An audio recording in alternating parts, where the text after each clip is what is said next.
thinking, am I already live? Am I live right now? I think I'm live. It's okay. Let me do an intro. Hey everybody, welcome to the Mother Earth News Conference. I'm going to do a quick show or a brief show about nanotechnology and explain some of the different things that are involved with that. So just give me a second to get everything set up. Alrighty.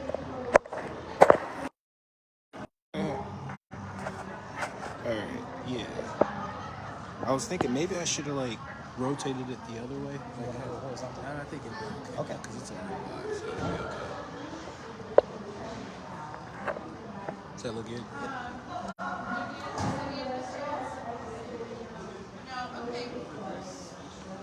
Test. Nanotechnology. Thanks.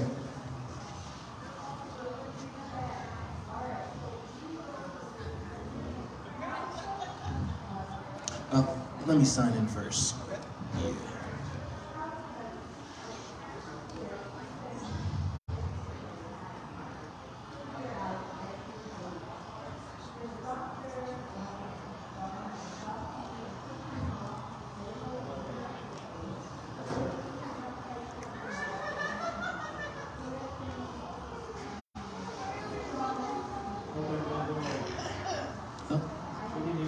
No? Okay, thank you.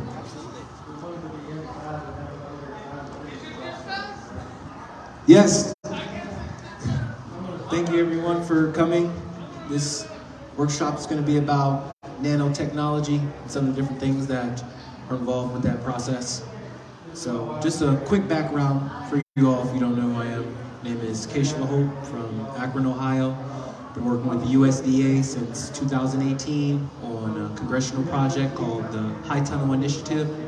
And I have a background in construction engineering and fire protection technology.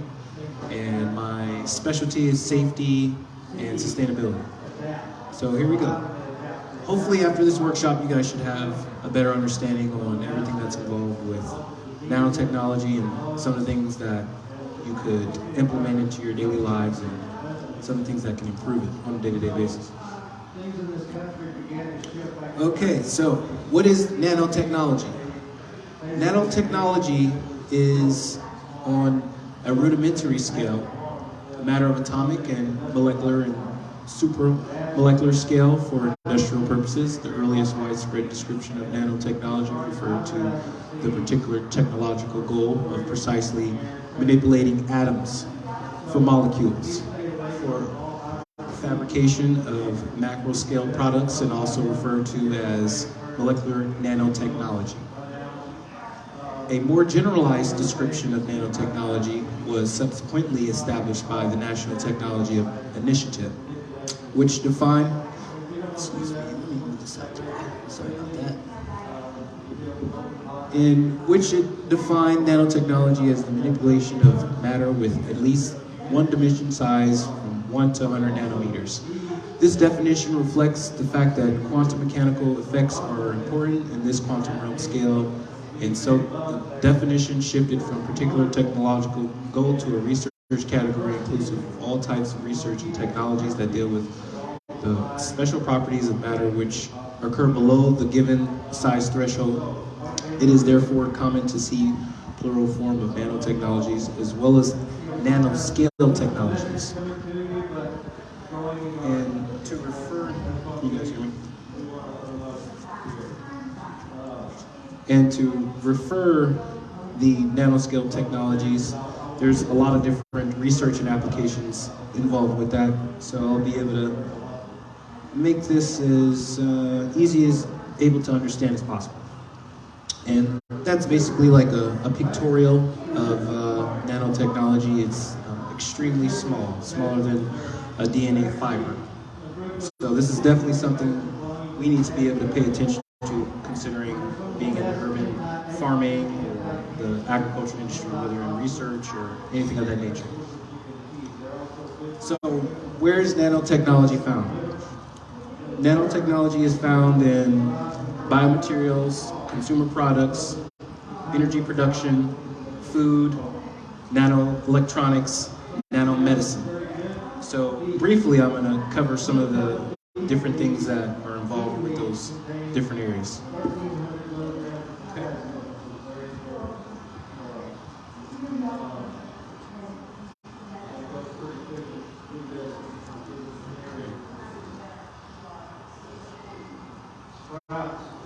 Okay, so the first one we're going to start with is facts.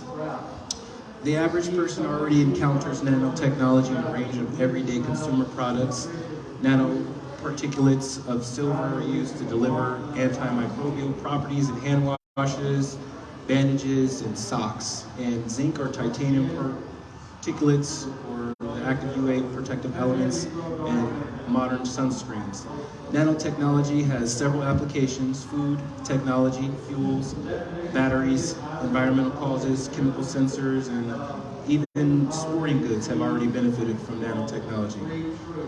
Some nanoparticulates, if they're based on certain metals, can interact with hydrogen peroxide that is present in every cell of the body and converted to hydrochloric radical, which can enter the nucleus and then potentially have a DNA change.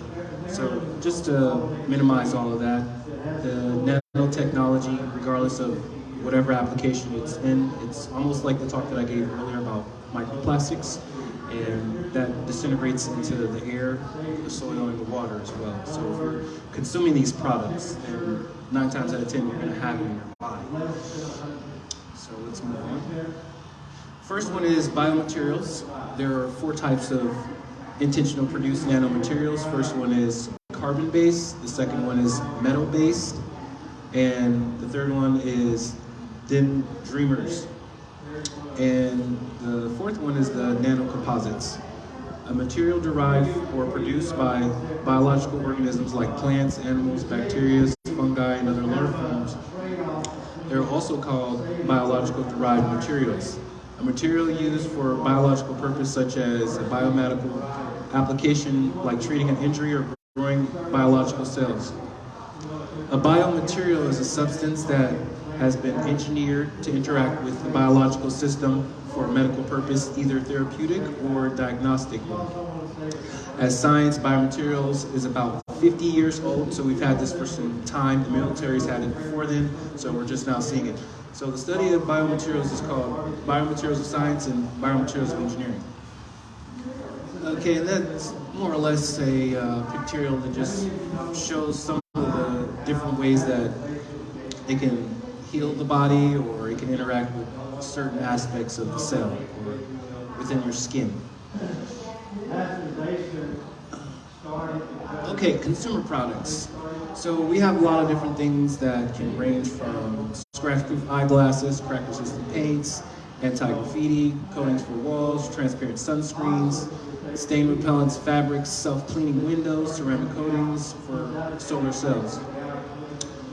So more or less, a lot of you all have encountered a lot of these different products, whether it be you getting your glasses scratched, and some of that small particulates, you can inhale it.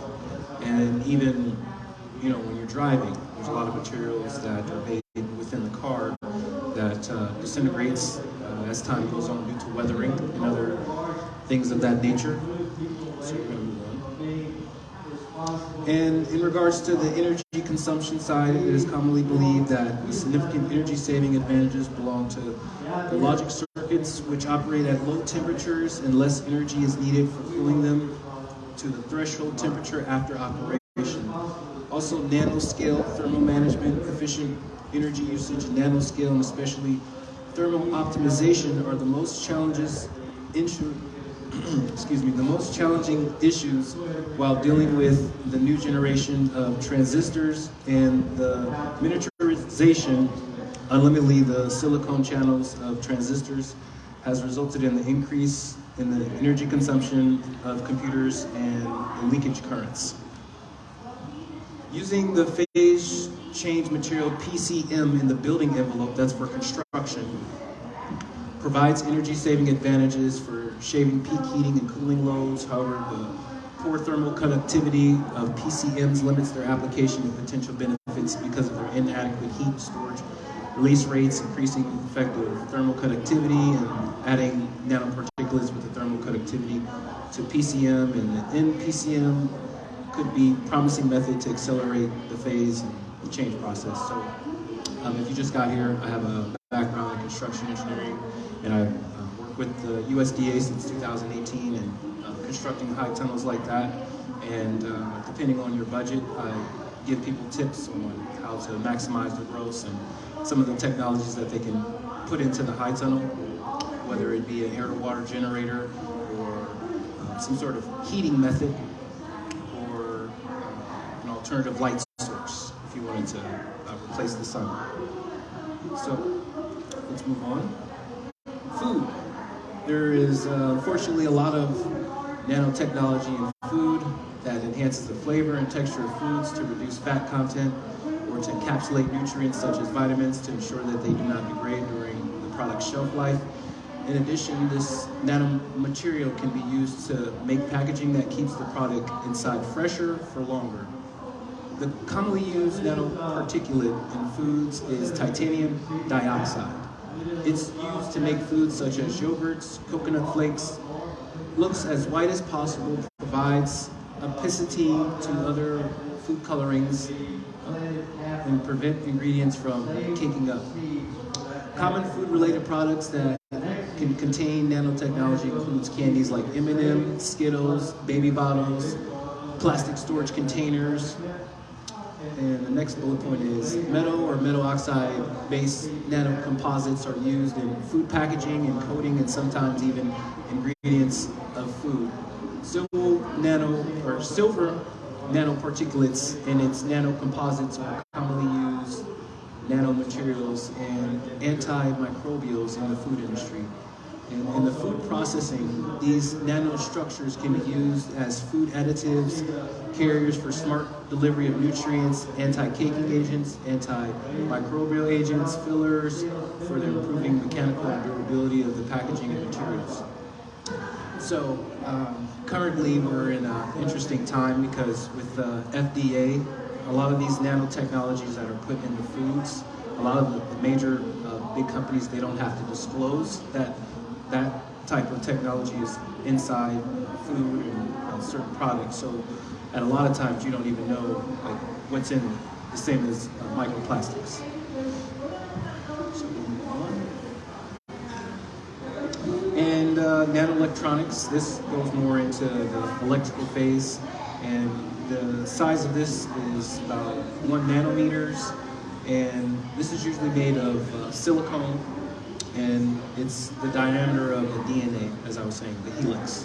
So the thickness membrane is about 7.5 nanometers, and commercially the smallest technology that we have to date. So it's a little bit smaller than a human hair. It's about that. So let me read this for you guys real quick. Nanoelectronics is the term used in the field of nanotechnology for electronic components and research on improvements of electronics such as display, size, and power, consumption of the device for the practical use. This includes research on memory chips and the surface of physical modifications on electronic devices. The use of nanotechnology allows electronics to be faster, smaller, and more portable. It increases the power of electronic devices, improves the density of memory chips, and helps reduce the power consumption and size transistors used in integrated circuits. So, more or less, if you weren't able to catch that, it's just the memory chips that they may have in computers or maybe like an iPhone or an iWatch. They're really small, and usually that's the application for different things like that. So we do have nanomedicine as well. There's a lot of clinical uses for this, and they deal with polymer proteins or unmolecular polymeric drugs and conjugates, and we have a lot of different antibodies that are made from it. I'm not sure how clearly you guys can see this, but more or less the nanoscale devices are 100 to 10,000 times smaller than human cells. They're similar in size to large biological molecules, biomolecules such as enzymes and receptors. As an example, hemoglobin, the molecule that carries oxygen into the red blood cells, is approximately 5 nanometers in diameter. So the nanoscale devices smaller than 50 nanometers can easily enter most of the cells, while the smaller than 20 nanometers can move out the blood vessels as they circulate through the body. Because of their small size, nanoscale devices can readily interact with biomolecules on both the surface and inside the cells. By gaining access to so many areas of the body, they can have the potential to detect disease, deliver treatment in ways unimaginable than before. So, if you all didn't get that, there's a lot of medication that's being made right now, and sometimes on a molecular level, they can have different things that can enter the body, for example, like cancer and other diseases that are out here currently. So we're going to move on. And we're going to go over some of the disadvantages.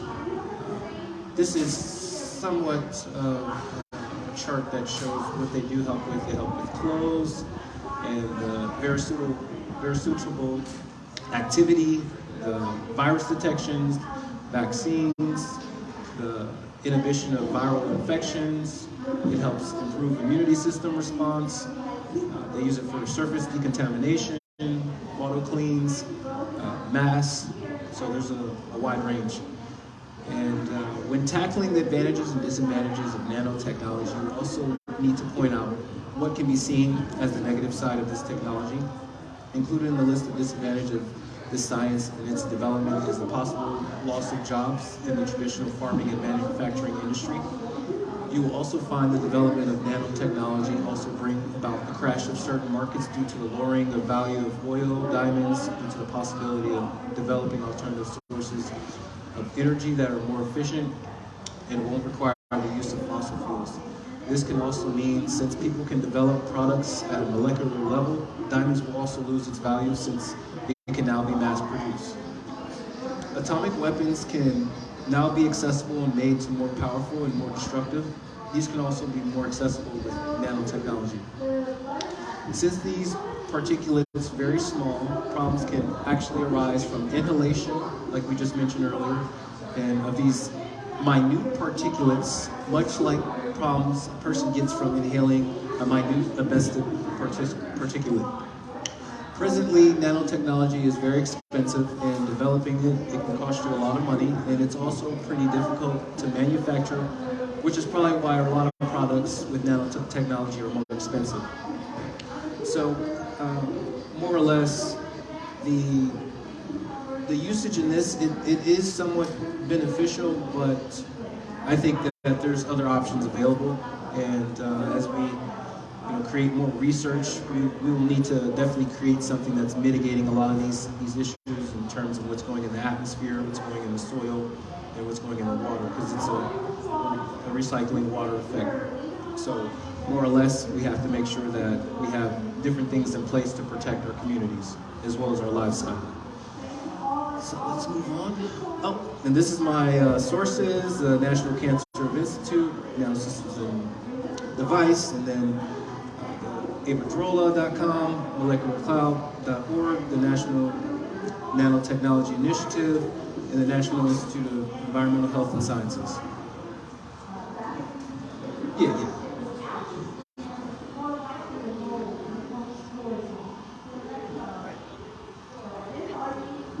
And a lot of this information is going to be on the FDA and the USDA website because it's in the food. So, Q&A. If we have any questions, concerns? I have three. Yes. First, in regards to PCM, is PCM a solid material that can be used in construction in and of itself, or is it more like a paint on covering? What exactly is PCM? If you could. Well, I'm not sure if you've seen any of the modular homes that they've produced with polymers or with the 3D and medicine and different things like that nature. So it can be in either form, depending on the application. Secondly, in regards to the nanoelectronics,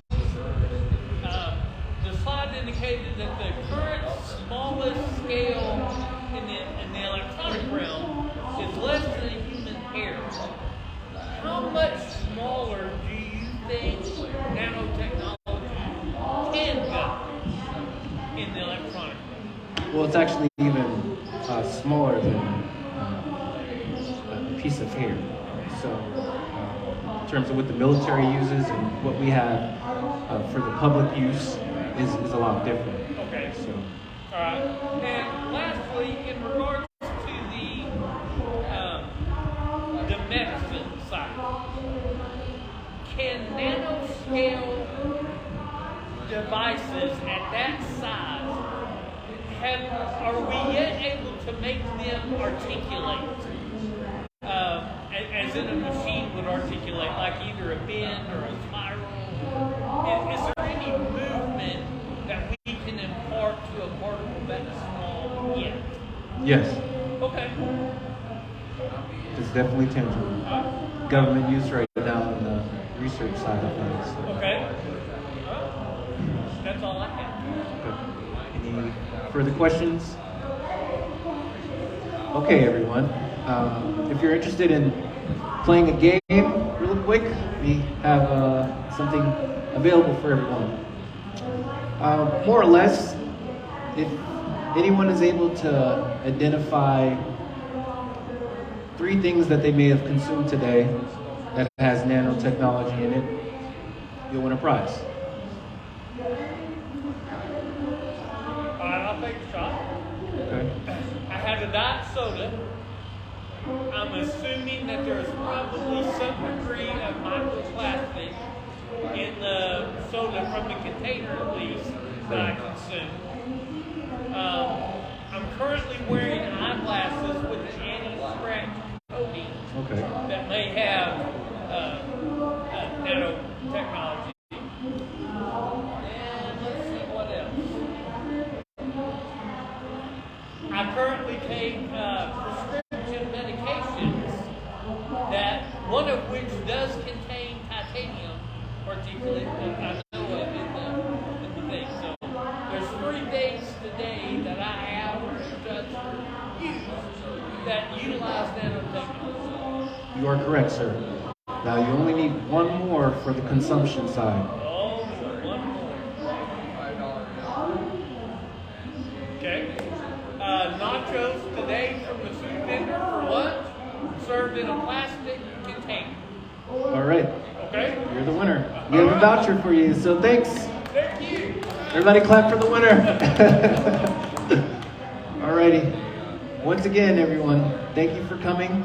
Any questions or concerns, you can look me up on the website, akronurbanagriculture.com, or you can reach out and see what I'm going to be doing tomorrow. And we're going to be talking more on filtering the air, the soil, the water, go a little bit more in depth on the air to water generators, some of the regenerative process for the soil, and some of the things that are going on with the water. And then also tomorrow I'm going to be talking about food deserts, and that's basically what I do mostly in Ohio.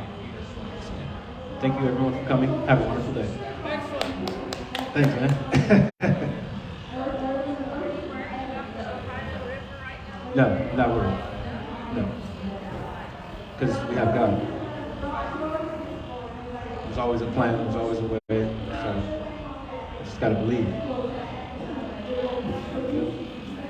Alrighty, have a good day. Man, thank you so much. I waited all day for this. This is one of the reasons I came down. I appreciate it. Just to say, I'm sorry that I'm a new speaker. And once people know, they'll know. and maybe tomorrow the weather will be a little bit warmer. Yeah, that was the main thing. Well, it's very nice beach down the Say hi to your audience. Yes, thank you. Have a good day, man. Thank you.